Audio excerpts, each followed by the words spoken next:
Pendekar Naga Giok. Turnamen bela diri 2. Tuan Muda Yoliang mempersilahkan Nincu masuk ke dalam rumah yang terlihat begitu sangat sederhana. 2 guci kecil anggur dan kue kering dihidangkan oleh wanita cantik yang berada di dalam rumah itu. Nincu kemudian melirik ke arah sang wanita. Melihat hal itu Tuan Muda Yoliang pun berkata, "Dia istriku. Aku sengaja membawanya ke tempat ini untuk jauh dari kehidupan istana, sehingga kami dapat hidup damai di tempat ini," ucap Tuan Muda Yoliang.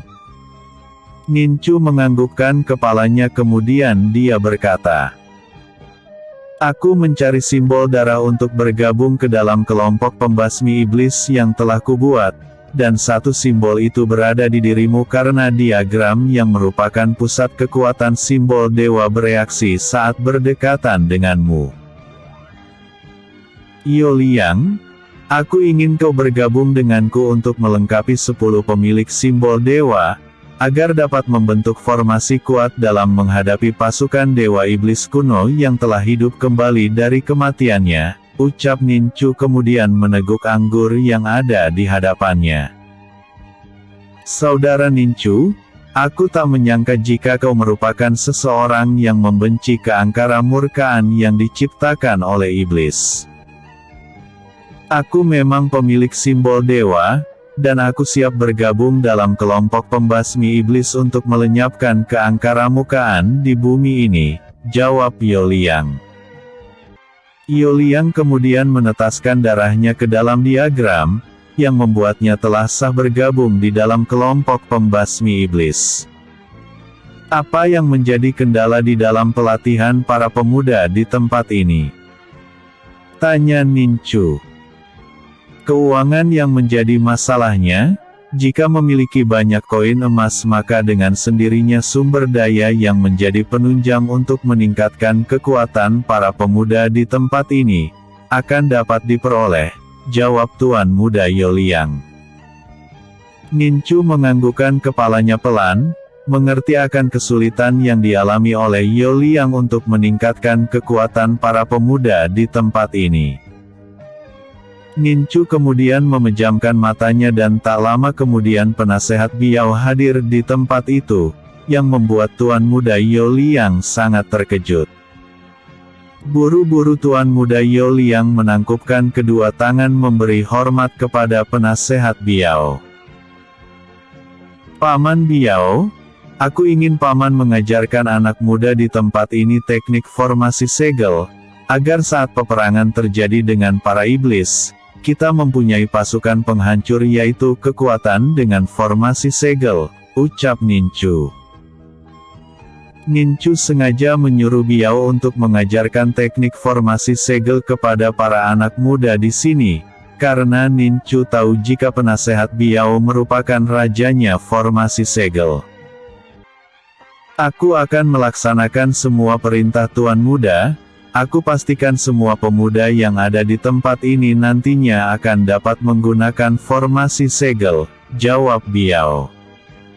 "Terima kasih Paman," ucap Nincu.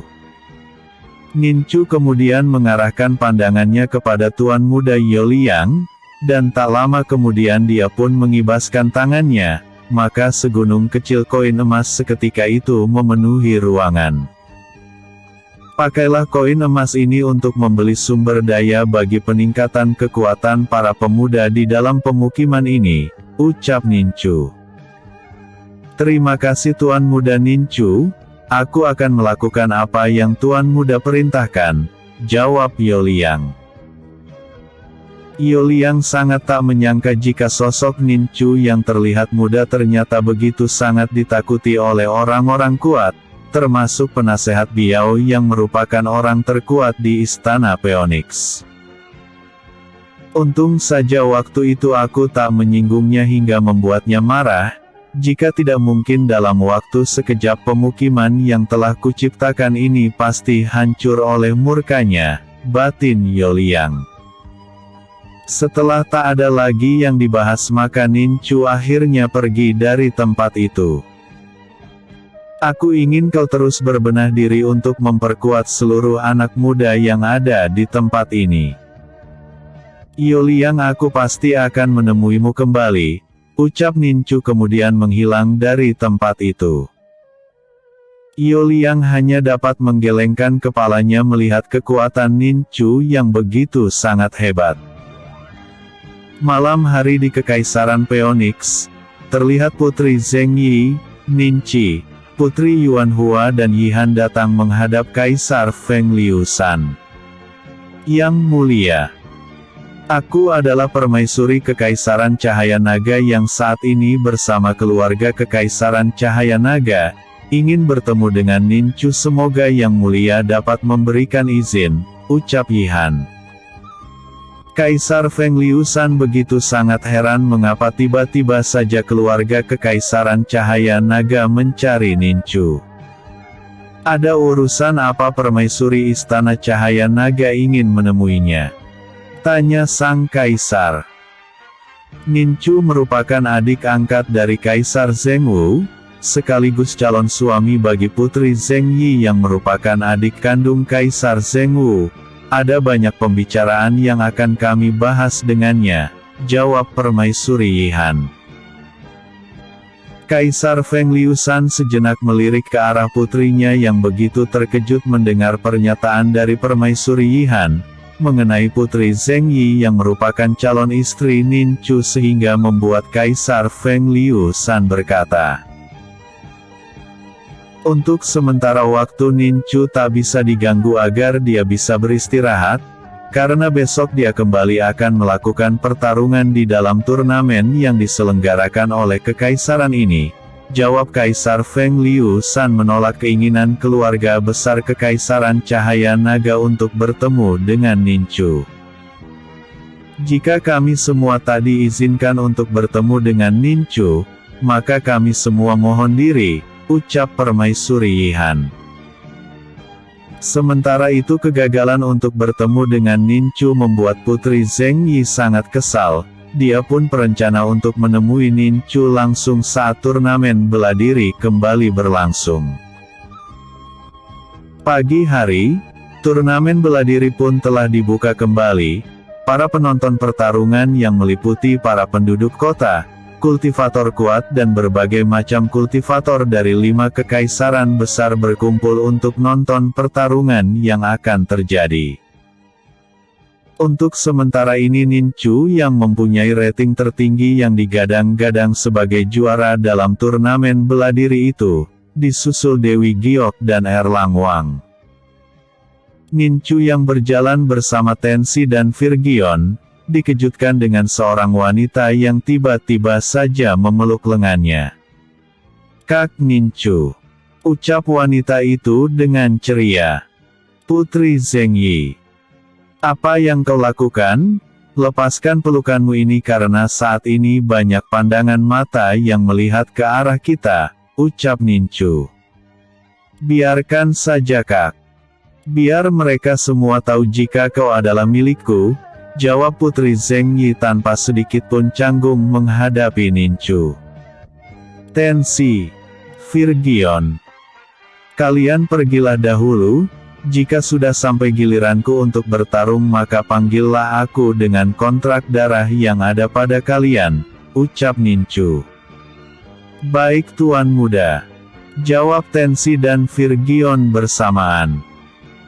Setelah kedua pengikut Nincu yang setia itu pergi, Nincu kemudian membawa Putri Zheng Yi ke sebuah tempat yang jauh dari para penonton. Dengan menggunakan teknik menembus dimensi, Nincu dan Putri Zheng Yi kini berada di sebuah danau yang sangat jernih airnya. Aku heran padamu, sejauh ini kau tak berubah dan tak bisa dewasa sama sekali, ucap Nincu dengan menyandarkan dirinya pada sebatang pohon. Sudahlah Kak Nincu, aku hanya ingin melepaskan rindu dan mengatakan sesuatu hal padamu, jawab Putri Zheng Yi dengan wajah yang penuh keseriusan. Apa yang ingin kau katakan padaku? Tanya Nincu. Di Kekaisaran Mutiara Hidup terdapat aliansi para alkemis yang bernaung di dalam Guild Cahaya, tempat para alkemis hebat berkumpul. Iblis dan para alkemis bekerja sama untuk membuat sebuah pil kebangkitan, yang merupakan pil yang dapat membangkitkan para roh kuat di masa lalu.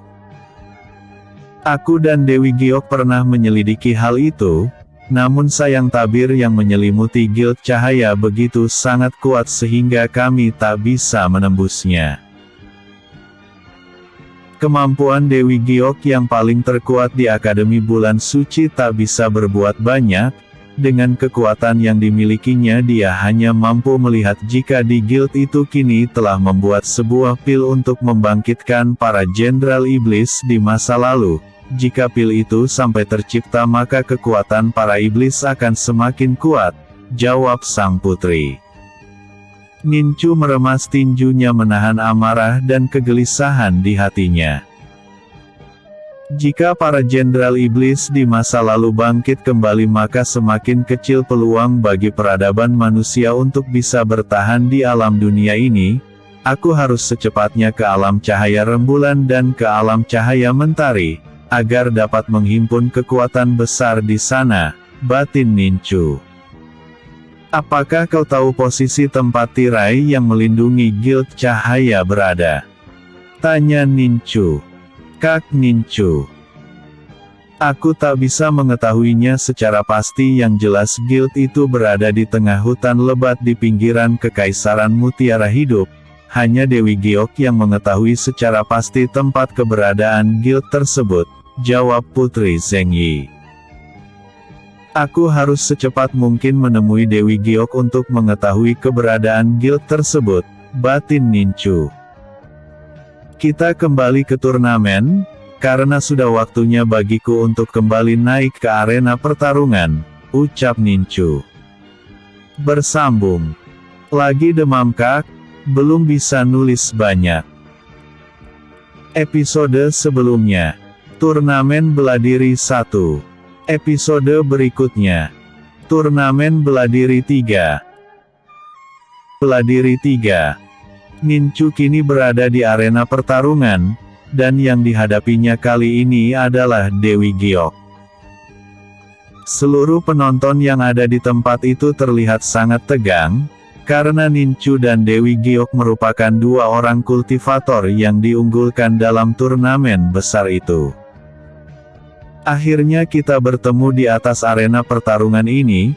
Aku ingin melihat sampai di mana tingkat kekuatanmu saat ini, ucap Dewi Giok. Aku ingin satu syarat dalam pertarungan kita ini. Jika aku yang memenangkan pertarungan, maka kau harus berjanji padaku untuk menemaniku ke suatu tempat, dan jika kau memenangkan pertarungan ini maka kau bisa meminta apapun dariku, ucap Nincu.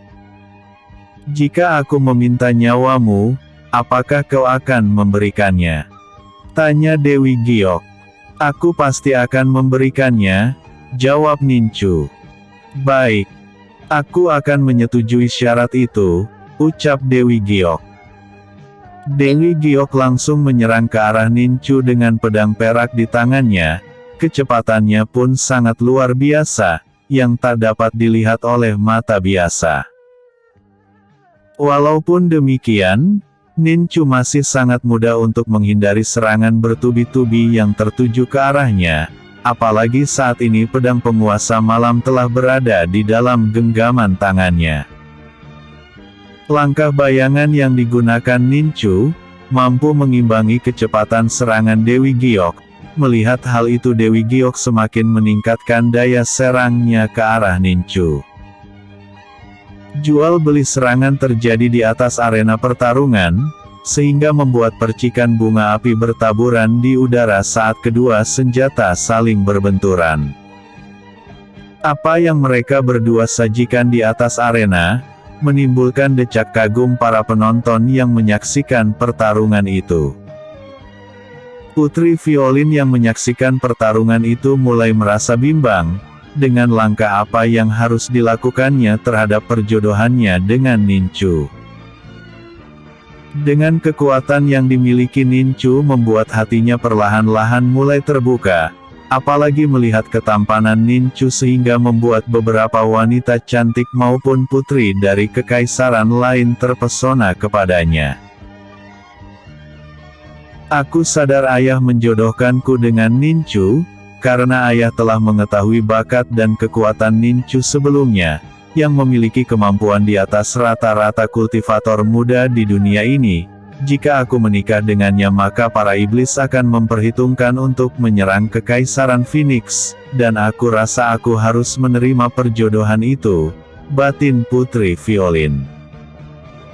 Putri Violin terus memantau jalannya pertarungan, dan matanya tak luput dari pandangan ke arah pemuda tampan yang telah dijodohkan sang kaisar padanya. Di arena pertarungan, teknik pedang pemecah keheningan telah dikerahkan Dewi Giok dalam menghadapi teknik pedang naga giok yang digunakan Ninchu. Waktu demi waktu terus berlalu, namun tak ada satupun dari kedua petarung yang terlihat kewalahan maupun terdesak. Dewi Giok kemudian menggunakan teknik pedang Dewi Perang, yang menciptakan patung raksasa berwujud wanita cantik yang kini berada di belakangnya. Ninchu yang sadar jika Dewi Giok telah menggunakan salah satu teknik dari kaisar terdahulu Paviliun Langit, segera bersalto ke belakang kemudian mengaktifkan dua simbol dewa di tubuhnya, untuk membentuk perisai agar dapat mengantisipasi serangan kuat yang sebentar lagi akan dilakukan Dewi Giok kepadanya. Benar saja, kini Dewi Giok telah mengambang di udara, dengan berdiri membelakangi patung raksasa dia memancarkan aura kuat dan menindas. Kelembaban udara di tempat itu tiba-tiba saja terserap oleh wanita yang berada di belakang Putri Giok, yang membuat ribuan pedang es di sekitar patung raksasa tercipta secara tiba-tiba. Dan dengan sekali kibasan tangan Dewi Giok maka ribuan pedang es yang tercipta meluncur deras ke arah Ninchu. Hujanan pedang es dengan kekuatan dewa, memberikan efek kehampaan di dalam arena pertarungan, sehingga membuat pergerakan Ninchu semakin melambat. Ninchu yang tak ingin tubuhnya dihujani oleh pedang-pedang es itu, seketika itu juga mengeluarkan aura kuat teratai nirwana dari dalam tubuhnya, sehingga tubuh Ninchu kini berselimutkan cahaya emas dan berada di tengah-tengah bunga teratai nirwana yang berbentuk bayangan bunga raksasa. Ledakan beruntun terus terjadi saat pedang es membentur bayangan teratai nirwana, yang membuat arena pertarungan kini dipenuhi dengan serpihan-serpihan es dari hancurnya pedang es yang dilepaskan Dewi Giok. Hingga habisnya seluruh pedang es yang menghujani tubuh Ninchu, tak ada satupun dari pedang itu yang dapat melukainya. Kali ini Ninchu mengeluarkan ketiga inti api yang dimilikinya, dan mengarahkan ketiga inti api yang berkobar itu kepada Dewi Giok. Panasnya ketiga inti tapi itu membuat serpihan-serpihan es yang berserakan di lantai arena, dengan cepat meleleh menjadi cair. Ketiga inti api meluncur deras ke arah Dewi Giok, yang membuat Dewi Giok seketika itu melepaskan pedangnya, kemudian melakukan gerakan-gerakan menggunakan tangannya sehingga patung yang berada di belakang mulai merespon dan melakukan pergerakan. Kibasan patung Dewi Perang yang ada di belakang Dewi Giok, menciptakan pusaran angin dan langsung tertuju ke arah ketiga inti api yang menuju ke arahnya. Pusaran angin yang di dalamnya terdapat kilatan-kilatan petir, mampu menghempaskan ketiga inti api sehingga membuat Ninchu seketika itu menggabungkan ketiga inti api yang dimilikinya menjadi sebuah teratai giok. Ninchu melepaskan teratai giok yang berselimutkan api hitam ke arah pusaran angin, hingga ledakan kuat terjadi di tempat itu yang membuat arena pertarungan bergetar dengan kuat. Pelindung pembatas yang menjadi perisai agar efek pertarungan tak mengenai para penonton, seketika itu retak dan hancur yang membuat energi besar dari ledakan yang terjadi, seketika itu menyebar ke udara dan menuju ke arah para penonton. Jenderal Gonglang dan Jenderal Jatayu segera mengeluarkan energi murninya, untuk menahan kekuatan ledakan besar yang terjadi sehingga bias energi besar itu tak melukai para penonton. Setelah dapat meredam dan menguasai keadaan, Jenderal Jatayu segera mengeluarkan artefak pelindung langit dari cincin ruangnya, kemudian meletakkan artefak langit itu di udara hingga membuat arena pertarungan kini terbungkus di dalam gelembung raksasa. Aku tak menyangka jika pertarungan yang terjadi dapat membuat keretakan serta kehancuran di segel pelindung kekaisaran, hingga bias energi yang keluar dari dalam arena pertarungan dapat membahayakan penonton yang menyaksikan jalannya pertarungan. Aku yakin dengan pelindung artefak langit, kedua petarung tak akan mungkin lagi menghancurkannya, batin Jenderal Jatayu. Kaisar Feng Liusan yang terus menyaksikan jalannya pertarungan, begitu takjub dengan pertarungan yang terjadi, karena kedua petarung telah memberikan tontonan yang sangat luar biasa hingga membuat Kaisar Feng Liusan merasakan ketegangan atmosfer di dalam pertarungan itu. Dewi Giok yang telah dapat menguasai keadaan langsung menggunakan teknik pesona yang dimilikinya, hingga Nincu dalam sekejap telah berada di dalam ilusi dari teknik pesona yang dilepaskannya.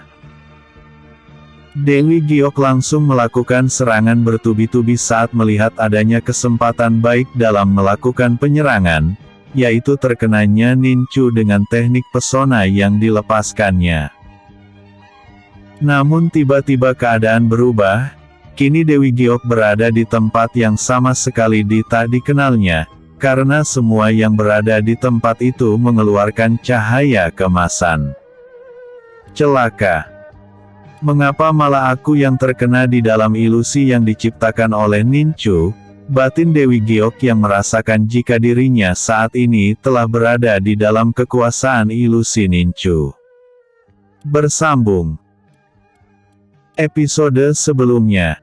Turnamen Beladiri 2. Episode berikutnya. Turnamen Beladiri 4. Pendekar Naga Giok. Turnamen Beladiri 4. Di dalam tempat yang sangat asing baginya Dewi Giok mendengar suara Nincu tapi tak melihat bentuk dan rupanya. Aku tak selemah seperti waktu kita bertemu pertama kali, walaupun kau memiliki jantung lotus es yang diberikan Kaisar Paviliun Langit, kau pun tak akan mampu untuk mengalahkanku. Dewi Giok. Aku tak ingin menyakitimu karena kau pernah mengampuni nyawaku setelah aku melakukan hal buruk padamu. Sekarang yang kuinginkan untuk membawamu ke sisiku sebagai salah seorang wanita yang kusayangi, maka menyerahlah, ucap Nincu dengan penekanan di perkataannya. Nincu, kau memang memiliki kekuatan hebat, dan peningkatan kekuatanmu itu begitu sangat pesat. Jadi aku berharap bisa mengalahkanmu dalam pertarungan ini, ucap Dewi Giok. Hati lotus es yang dahulu diberikan Kaisar Paviliun Langit, kini telah berada di telapak tangan Dewi Giok, yang membuat ilusi yang berada di tempat itu seketika lenyap berganti dengan butiran-butiran salju yang entah dari mana datangnya. Nincu seketika itu muncul di hadapan Dewi Giok, dengan senyuman di bibirnya. Seluruh penonton yang tadinya tak bisa melihat keberadaan mereka berdua karena berada di dalam alam ilusi, kini dapat menyaksikan lagi jalannya pertarungan, dan ketegangan para penonton semakin terlihat jelas saat menyaksikan kekuatan teratai es yang berada di telapak tangan Dewi Giok. Cepat kau keluarkan kekuatanmu yang terkuat Nincu, atau kau akan menyesalinya. Hardik Dewi Giok. Nincu terdiam dan berpikir sejenak apa yang harus dilakukannya. Aku rasa cukup dengan bermain perasaan aku pasti bisa mengalahkan Dewi Giok. Batin Nincu. Nincu sengaja tak menggunakan sedikitpun kekuatannya, agar menghindari terjadinya ledakan energi yang tentunya akan merugikan salah satu pihak. Dengan adanya pengalaman dengan beberapa wanita sebelumnya, Nincu yakin bisa menaklukkan Dewi Giok dengan perasaan Dewi Giok terhadapnya. Nincu, jika kau masih tak ingin mengeluarkan kekuatanmu, maka jangan salahkan aku. Teriak Dewi Giok kemudian melompat ke darah dan melepaskan hati Lotus Es ke arah Nincu. Nincu tak melakukan pergerakan apapun, malah terlihat Nincu memejamkan matanya sehingga membuat Dewi Giok seperti diremehkan. Pakaian Nincu berkibar dengan sangat keras, dan di permukaan kulitnya pun kini telah timbul serpihan-serpihan es, saat hati Lotus Es begitu sangat dekat dengan dirinya. Tiba-tiba saja Dewi Giok mengibaskan tangannya ke depan, maka hati Lotus Es berubah arah dan kini menuju ke pelindung artefak langit yang melindungi para penonton yang menyaksikan pertarungan.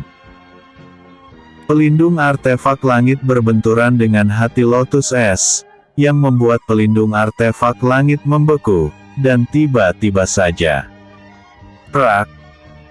Pelindung artefak langit retak dan hancur seperti kaca yang berbenturan dengan benda karas, sehingga aura energi dingin yang berada di dalam arena pertarungan, menyebar ke udara dan mengarah kepada para penonton. Para perwira tinggi dari Kekaisaran Phoenix yang berada di tempat itu, segera bahu-membahu untuk menetralkan aura dingin yang sangat kuat, yang kini menuju ke arah para penonton yang menyaksikan pertarungan luar biasa itu.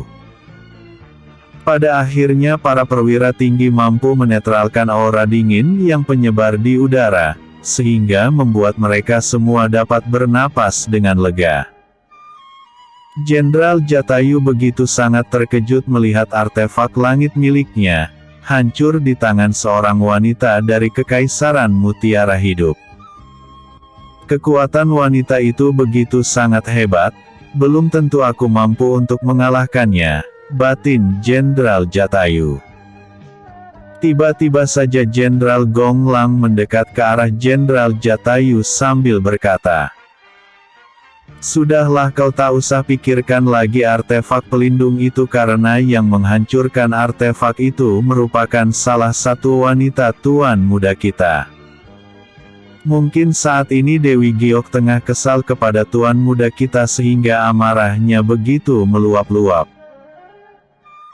Coba kau lihat, jika Dewi Giok tak mempunyai rasa kepada tuan muda kita, tak mungkin serangannya yang begitu kuat dialihkan ke tempat lain, dan aku rasa setelah ini Dewi Giok akan pergi meninggalkan arena pertarungan," ucap Jenderal Gonglang. "Sepertinya apa yang kau katakan benar adanya, Tuan Muda Nincu memang penuh pesona sehingga para wanita begitu menginginkannya. Selain tampan dia juga mempunyai kekuatan yang tak terbatas, sampai-sampai wanita sekuat Dewi Giok tak bisa menurunkan tangan kepadanya," ucap Jenderal Jatayu. "Jenderal Jatayu, menurut firasatmu bagaimana dengan perjodohan yang terjadi antara Putri Violin dan Tuan Muda Nincu?" tanya Jenderal Gonglang. Saat ini Putri Violin hanya melihat statusnya sebagai seorang putri dari Kekaisaran Besar. Jika dia sampai tahu jika tuan muda kita memiliki segalanya, begitupun dengan kepemilikannya dari Kekaisaran Phoenix, Putri Violin pasti akan takluk pada tuan muda kita, jawab Jenderal Jatayu. "Aku ingin melihat sang putri yang keras kepala itu, serta permaisuri yang saat ini benar-benar membenci tuan muda, mengetahui jika tuan muda Nincu merupakan pemilik sah Kekaisaran Phoenix. Apakah mereka berdua masih akan bersikap angkuh dan sombong kepada tuan muda kita?" tanya Jenderal Gonglang. "Aku rasa kau telah memiliki jawabannya sehingga aku tak usah lagi untuk menjawabnya," ucap Jenderal Jatayu. Sementara di atas arena, Dewi Giok terlihat bingung dengan dirinya sendiri. Kejadian di masa lalu telah membuat kebencian terhadap Ninchu.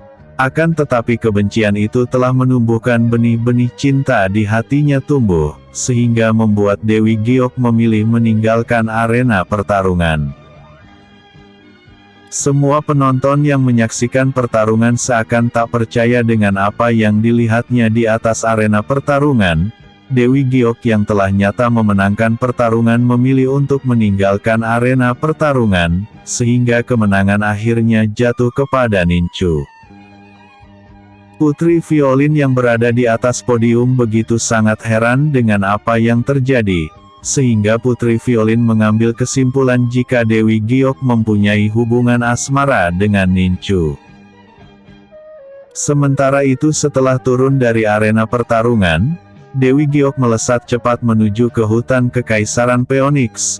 Pikirannya saat ini begitu sangat kalut dengan perasaannya sendiri. Kebodohan apa yang telah aku lakukan? Mengapa aku tak bisa menyakitinya sementara aku begitu membencinya? Ucap Dewi Giok. Tiba-tiba terdengar suara pemuda di belakang Dewi Giok, yang membuatnya sangat terkejut. Apakah kau masih bisa membohongi perasaanmu sendiri, jika kau mencintaiku? Tanya suara itu. Dewi Giok tahu jika suara itu merupakan suara Ninchu. Tanpa melihat ke arah sumber suara, Dewi Giok melangkah pergi, namun tiba-tiba cengkraman erat tangan Ninchu telah memegang tangan kanan sang Dewi, sehingga wanita cantik itu menghentikan langkahnya. Tak sampai di situ, hentakan kecil tangan Ninchu membuat Dewi Giok kehilangan keseimbangan, sehingga tubuhnya langsung masuk ke dalam pelukan Ninchu. Dewi Giok berusaha berontak akan tetapi pelukan erat Ninchu sama sekali tak bisa dilepaskannya, hingga membuat sang Dewi terdiam di pelukan Ninchu. Dewi Giok berusaha mengatur nafasnya yang memburu. Kedekatannya seperti itu telah membuat tubuh sang Dewi seperti kehilangan seluruh kemampuannya, hingga dia hanya bisa diam dan menundukkan kepalanya. Dengan perlahan tangan kanan Ninchu melalui jari telunjuknya mengangkat dagu Dewi Giok, sehingga wajah sang Dewi pun menengadah ke arah Ninchu yang membuat hati sang Dewi semakin bergetar hebat. Aku mencintaimu. Perkataan Ninchu seperti petir yang bergemuruh di terik matahari. Putri Giok tak menyangka dengan jarak sedekat itu Ninchu mengungkapkan perasaan cintanya. Kini bibir Ninchu semakin dekat dengan bibir sang Dewi, tak ada penolakan sedikit pun darinya. Bahkan Dewi Giok kini memejamkan matanya dan merekahkan bibirnya, seperti menantikan apa yang akan dilakukan Ninchu padanya. Tak lama kemudian kedua insan yang dimabuk cinta itu saling berciuman, hingga ciuman mereka semakin dalam dan hangat. Keduanya begitu menikmati ciuman itu, hingga tanpa sadar ciuman Ninchu telah mendarat di leher jenjang Dewi Giok, yang membuat sang Dewi seperti terbang layang di angkasa yang biru. Ninchu tahu jika saat ini ada sepasang mata yang tengah melihat apa yang dilakukannya kepada Dewi Giok, yang membuat Ninchu segera menggunakan kekuatan menembus dimensi dan menghilang dari tempat itu. Erlang Wang yang sedari tadi melihat apa yang telah dilakukan oleh keduanya, begitu sangat kesal karena Ninchu telah membawa Dewi Giok pergi dengan keadaan Dewi Giok yang pasrah dengan apa yang akan dilakukan Ninchu padanya. Ninchu, aku akan membalasmu, teriak Erlang Wang dengan amarah yang memuncak. Seluruh pepohonan besar di tempat itu telah tumbang ke tanah. Akibat pelampiasan amarah Erlang Wang yang merasa jika Ninchu telah merampas wanita yang diinginkannya. Sementara itu, Ninchu dan Dewi Giok telah berada di dalam sebuah kamar yang merupakan kamar pribadi Ninchu selama ini. Dewi Giok tak mempermasalahkan di mana keberadaannya saat ini, karena pikirannya telah terfokus pada aksi Ninchu ke tubuhnya. yang lagi-lagi membuatnya melambung tinggi dengan rintihan-rintihan kecil yang keluar dari mulut Dewi Giok. Bersambung. Episode sebelumnya. Turnamen Beladiri 3. Episode berikutnya. Menuju ke Guild Cahaya. Pendekar Naga Giok. Menuju ke Guild Cahaya. Sore hari, Dewi Giok terbangun dari tidurnya dan mendapati Nincu masih terlelap di sisi tempat tidurnya. Dewi Giok sesaat mengingat kembali peristiwa yang telah dilewatinya bersama Nincu siang tadi, di mana mereka berdua telah bercinta sepuasnya hingga mereka berdua sama-sama mengalami kelelahan dan pada akhirnya tertidur. Dewi Giok segera membersihkan dirinya dari sisa-sisa percintaannya dengan Nincu, yang meninggalkan peluh yang melengket di badan. Tak lama berselang Nincu tersadar dari tidurnya dan tak mendapati Dewi Giok berada di sisinya. Hal itu membuat Nincu segera memakai pakaiannya kembali dan mencari keberadaan Dewi Giok. Nincu dapat bernapas dengan lega saat melihat Dewi Giok begitu sangat cantik, dan saat ini tengah berjalan ke arahnya. "Kak Nincu, bersihkanlah dirimu, karena ada hal penting yang ingin kukatakan padamu," ucap Dewi Giok. Nincu menganggukkan kepalanya kemudian berjalan ke arah Dewi Giok, dan memberikan satu kecupan hangat di keningnya. Setelah itu Nincu pergi untuk membersihkan diri.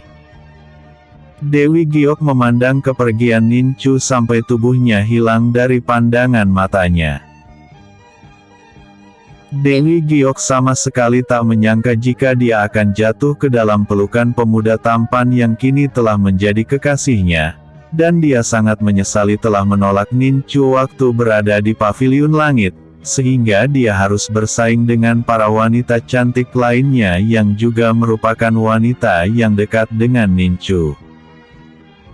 Seandainya waktu itu aku tak menolaknya, mungkin saat ini Nincu akan menjadi milikku seutuhnya tanpa harus berbagi dengan para wanita lain yang dekat dengannya. Aku tak bisa menyalahkan keadaan, dan tak bisa menyalahkan Nincu akan hadirnya beberapa wanita di sisinya. Aku hanya berharap jika Nincu selalu menyayangiku karena aku telah menyerahkan seluruh hidup, tubuhku dan hatiku padanya, batin Dewi Giok. Nincu telah membersihkan dirinya dan memakai pakaian baru yang berada dalam cincin ruangnya. Nincu begitu sangat tampan dengan memakai salah satu pakaian sang ayah yang berada di dalam cincin ruangnya, sehingga membuat Dewi Giok semakin terpesona dengan panas dan ketampanan kekasihnya itu. Dewi Giok menghampiri Nincu, dan tanpa malu-malu lagi, dia pun menggelayut manja di lengan Nincu. "Sekarang apa yang ingin kau katakan? Aku siap untuk mendengarkannya," ucap Nincu. Sambil berjalan keluar kamar menuju ke arah taman yang berada di samping bangunan kediaman Nincu, Putri Giok mulai bercerita. "Putri Zheng Yi telah mengatakan kepadaku jika kau ingin pergi menuju ke Guild Cahaya, dan mengenai tempat keberadaannya aku telah mengetahuinya, namun sayang aku tak dapat menembus lebih jauh ke dalam guild tersebut. Semua itu karena Guild Cahaya dilindungi oleh tirai pelindung yang sangat kuat," ucap Dewi Giok. "Bawa aku ke sana, karena aku tak ingin jika Guild Cahaya dapat menciptakan sebuah pil yang mampu menghidupkan para jenderal iblis di masa lalu. Jika itu terjadi maka kekuatan para iblis akan semakin bertambah," jawab Nincu. "Bagaimana cara kita untuk dapat pergi sana dengan cepat? Sementara jarak tempuh untuk menuju ke Guild Cahaya harus melewati lautan dan perjalanan yang sangat jauh, sehingga memerlukan waktu 1 minggu lamanya untuk berada di sana," ucap Dewi Giok. "Itu hal mudah bagiku, yang terpenting saat ini kau bergabung dulu dengan kelompok pembasmi iblis yang kubuat, yaitu dengan meneteskan darahmu di atas diagram ini," jawab Nincu sambil mengeluarkan diagram dari dalam cincin ruangnya. Sesaat Dewi Giok menatap ke arah diagram dan tanpa ragu sama sekali, dia pun melukai jari telunjuknya dan meneteskan darahnya ke atas diagram tersebut, sehingga diagram itu mengeluarkan cahaya emas yang menyilaukan mata. Setelah bergabungnya Dewi Giok ke dalam kelompok pembasmi iblis, maka telah ada 9 orang di dalam kelompok itu, dan tersisa satu lagi pemilik simbol dewa yang belum diketahui rimbanya. Apakah kau sudah siap untuk membawaku ke sana? Tanya Nincu saling memainkan rambut hitam Dewi Giok. Aku sudah siap, jawab Dewi Giok. Jika kau sudah siap, aku ingin sekarang kau memusatkan pikiranmu ke tempat di mana keberadaan Guild Cahaya berada, karena dengan darahmu yang berada di atas diagram ini, maka dengan sendirinya kau telah mempunyai keterikatan denganku selain seorang kekasih, ucap Nincu. Dewi Giok menganggukkan kepalanya, kemudian memejamkan kedua matanya di hadapan Nincu. Nincu kemudian menggenggam tangan kanan Dewi Giok, dan tak lama kemudian keduanya pun menghilang dari ruang itu. Nincu kini dihadapkan dengan sebuah tirai yang mengeluarkan aura sangat kuat, dan dia tahu jika tirai itu terbentuk dari kekuatan besar yang dimiliki iblis. Nincu menggoyangkan tangan kanannya yang memegang tangan Dewi Giok, sehingga Dewi Giok segera membuka matanya. Dewi Giok seakan tak percaya dengan apa yang dilihatnya, yaitu sebuah tirai yang menyelimuti Guild Cahaya yang menjadi tujuannya saat ini. Apakah Nincu sudah sekuat ini sehingga dalam sekejap Nincu bisa membawaku ke wilayah Kekaisaran Mutiara Hidup, tempat keberadaan Guild Cahaya berada, batin Dewi Giok. Dewi Giok segera menghilangkan rasa keterkejutannya itu, agar dia tak terlihat bodoh di hadapan Nincu. Apa yang harus kita lakukan saat ini? Tanya Dewi Giok. Aku akan menghancurkan tirai itu dan masuk ke dalam sana untuk menggagalkan rencana pembuatan pil, yang dapat membangkitkan para jenderal iblis di masa lalu, jawab Nincu. Aku akan membantumu untuk menghancurkan guild tersebut, ucap Dewi Giok dan diiyakan dengan anggukan kepala Nincu. Nincu kemudian membentuk 6 segel di sekitar tempat itu, yang merupakan segala kegelapan dari salah satu teknik yang berada di dalam cincin ruangnya.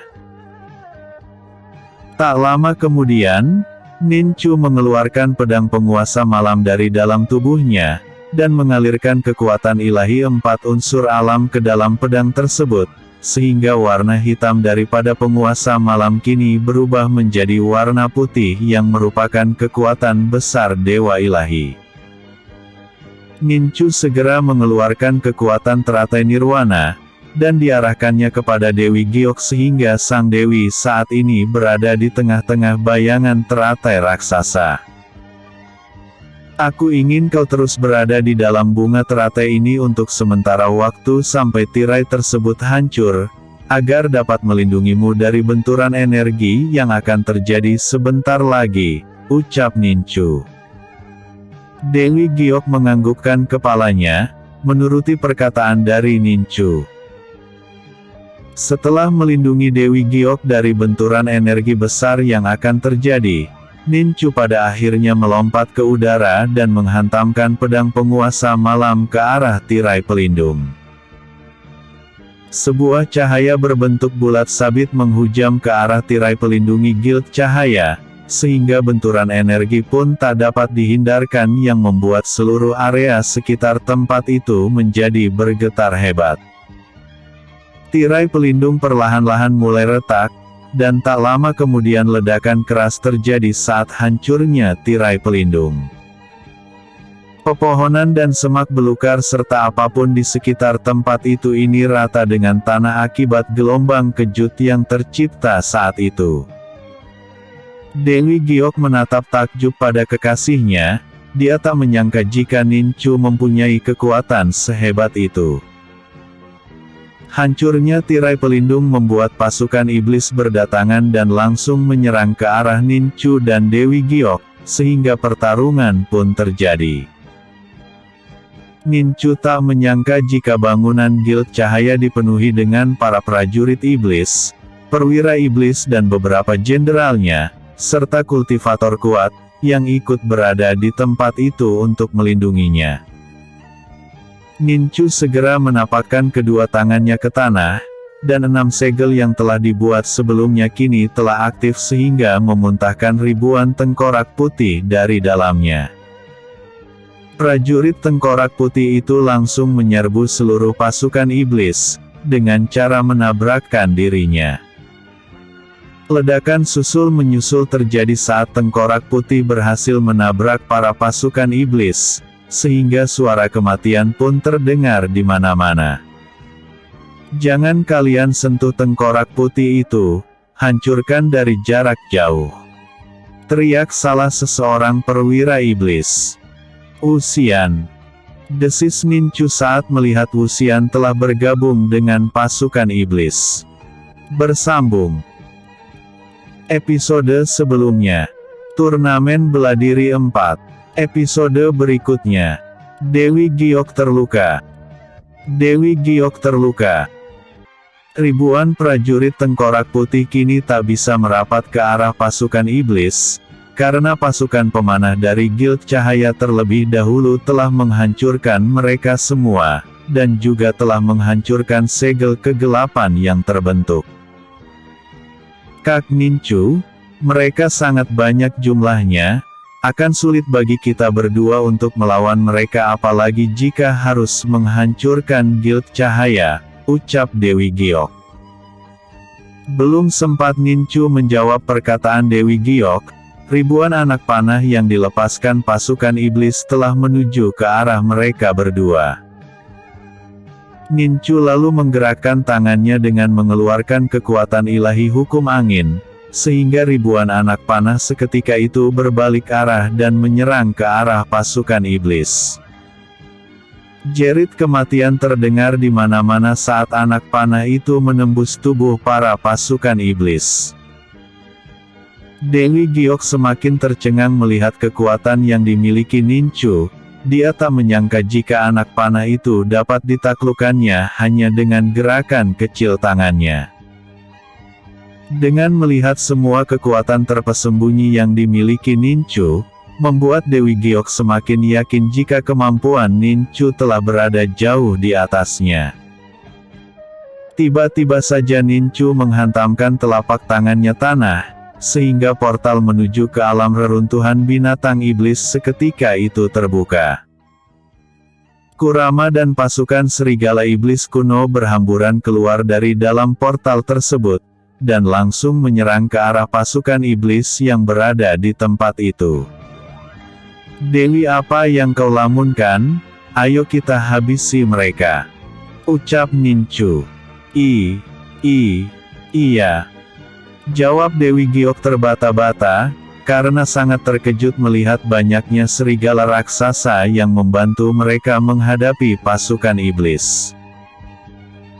Dewi Giok dan Ninchu bersama Kurama dan pasukannya memporak-porandakan pasukan iblis, sehingga banyak pasukan iblis yang mati akibat penyerangan yang mereka lakukan. Beberapa jenderal iblis membentuk sebuah pusaran angin besar di langit. Tak lama kemudian Jenderal Iblis dan seluruh pasukannya perlahan-lahan menghilang dari tempat itu.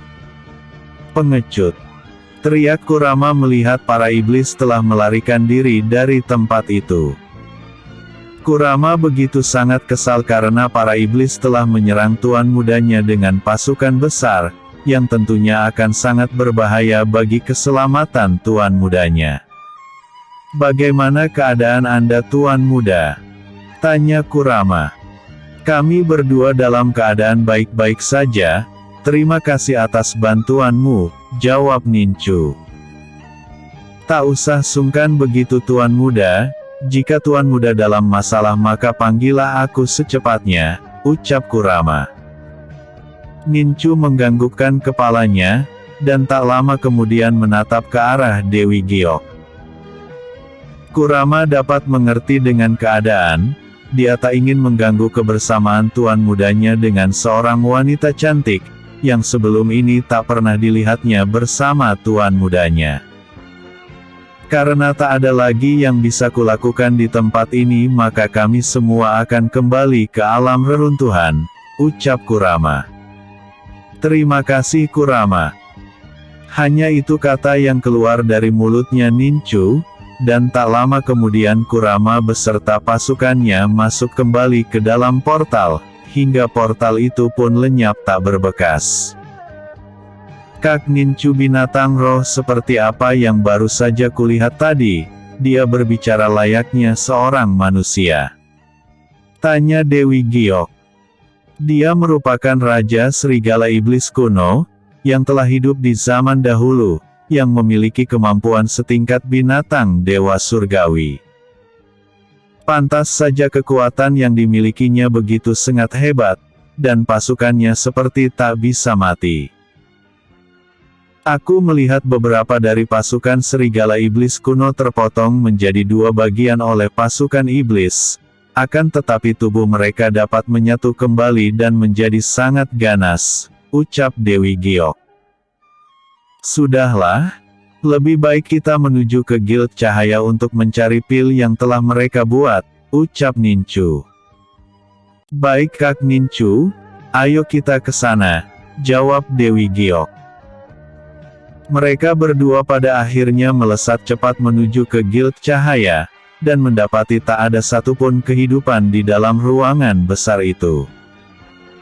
Dewi Giok segera mengedarkan pandangannya sekeliling tempat itu, dan tak lama kemudian Dewi Giok merasakan adanya kehidupan dari ruangan lainnya.